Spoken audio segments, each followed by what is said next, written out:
Hello friends, तो आपको स्वागत है मेरी एक और नई वीडियो में। तो इस वीडियो में मैं आपको बताऊंगा कि आप इस इरोडोव के क्वेश्चन को कैसे सॉल्व कर सकते हैं। ये इरोडोव का क्वेश्चन 1.248 है। तो ये क्वेश्चन कहता है a uniform cylinder of radius r is spinned about its axis to the angular velocity omega naught and then placed into a corner. The coefficient of friction between the corner walls and the cylinder is equal to k. How many turns will the cylinder accomplish before it stops? ठीक है। तो ये दो wall दे रखा है और इसके बीच में एक सॉलिड सिलेंडर है।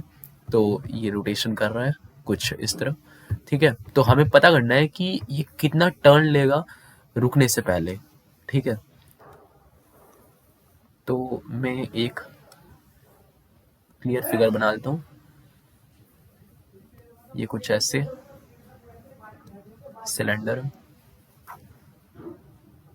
ये अच्छा नहीं बना।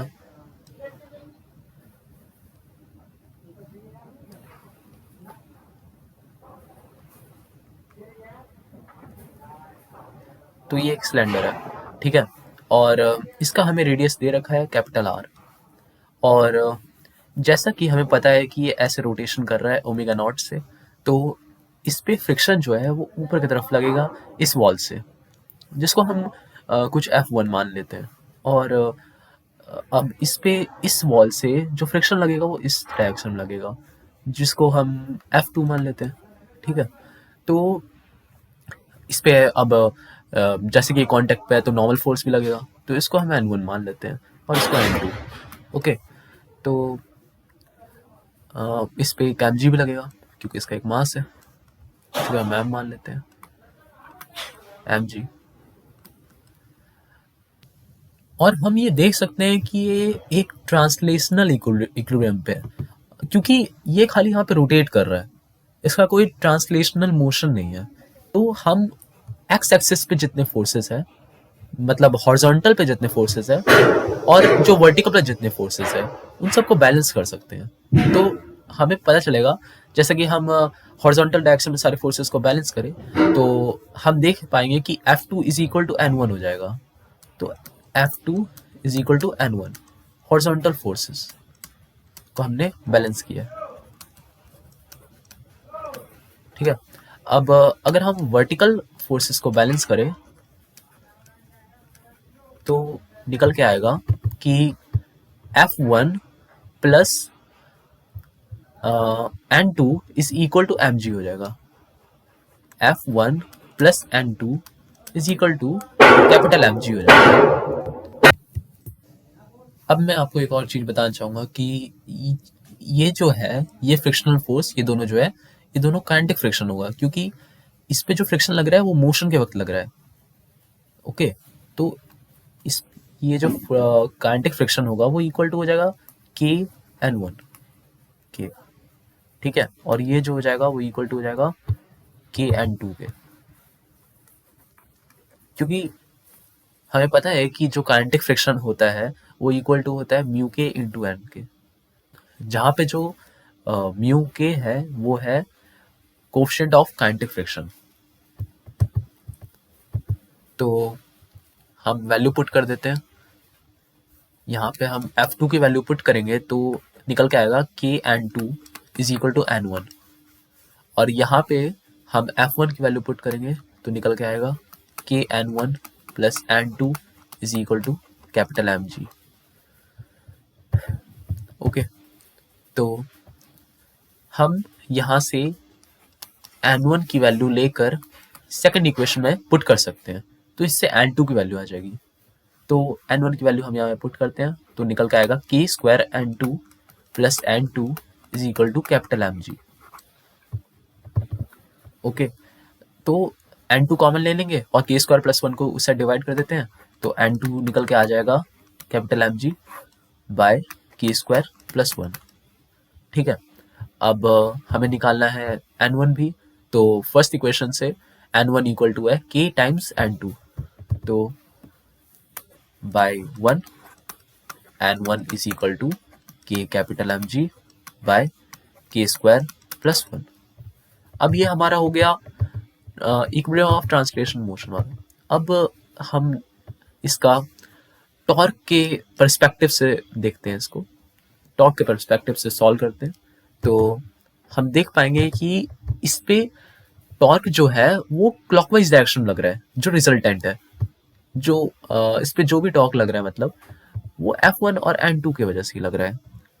Okay, about the centre of this cylinder अगर हम देखें, ठीक है, तो हम सेंटर के अबाउट सारे टॉर्क ले लेते हैं, बस F1 और N2 का ही आएगा, क्योंकि N1 और N2 तो सेंटर से ही पास कर रहा है तो इसका टॉर्क 0 हो जाएगा, और Mg भी सेंटर से पास कर रहा है, इसका टॉर्क 0 हो जाएगा। तो F1R plus F2R is equal to I alpha हो जाएगा। ठीक है, ये अल्फा जो होगा उसका डायरेक्शन कुछ ऐसे होगा, अपोजिट टू ओमेगा नॉट, जो कि डिसलेशन करा रहा होगा। ठीक है, अब F1 की वैल्यू रख देते हैं, या R पहले कॉमन ले लेते हैं, F1 plus F2 is equal to I alpha R, और यहाँ पे KN1 और यहाँ पे KN2 रखेंगे और K कॉमन ले लेंगे तो निकल के आ जाएगा N1 प्लस N2। अब आप ये देख पाएंगे कि हमें N1 प्लस N2 की वैल्यू चाहिए, तो हमें इन दोनों को ऐड करना पड़ेगा। इन दोनों को हम ऐड करेंगे तो निकल के आएगा कैपिटल Mg इंटू 1 प्लस के अपॉन 1 प्लस के स्क्वायर, ये है N1 प्लस N2। तो ये निकल के आया है R इंटू के इंटू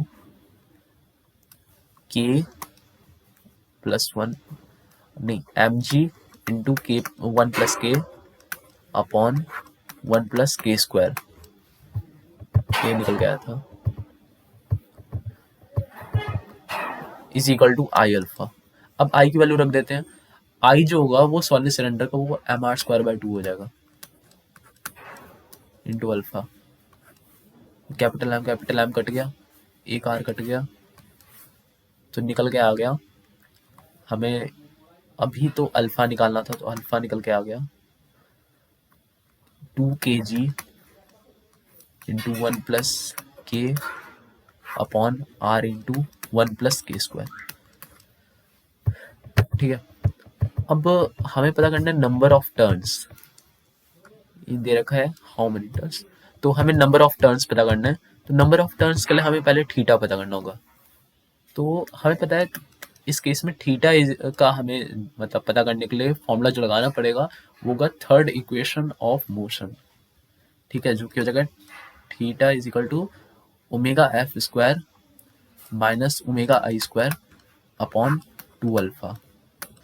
तो फाइनली तो स्टॉप ही हो जाएगा, तो ये 0 हो गया, और इनिशियली ओमेगा था 2 इंटू, और ये डिसलेशन कर रहा है तो माइनस अल्फा, तो omega square by 2 alpha, alpha की वैल्यू रख देंगे, तो omega square by 4 kg into 1 plus के are into 1 plus k square.